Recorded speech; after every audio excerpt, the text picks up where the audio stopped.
So, first of all, you have to put the wiper arms in the service position. Let's see how to put them in the service position, which also works when there's snow and such. We put them in the service position and we can put them away from the glass so that they don't freeze and then the wiper blade gets damaged by the glass, by the ice. Okay, so, let's see how to put them in the service position.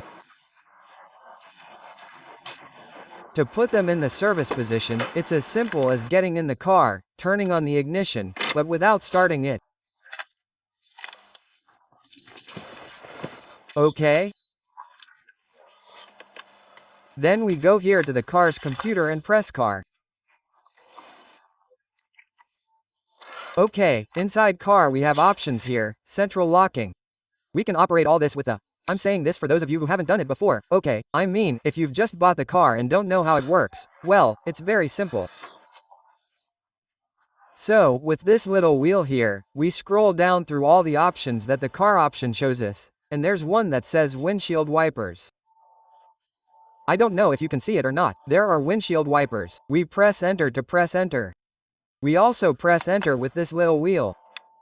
And then it says, let's see if this focuses. Service position, there it is. Service position off. Okay, we want it to be in the service position on. We press enter again.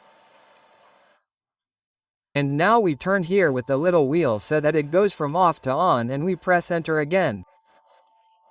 And look, there they go into the service position by themselves. And once they go into the service position, we can turn off the ignition and we can articulate the arm. Okay, that's how we would leave it for the snow position or whatever is needed. Look, they both go together there, you see? Okay,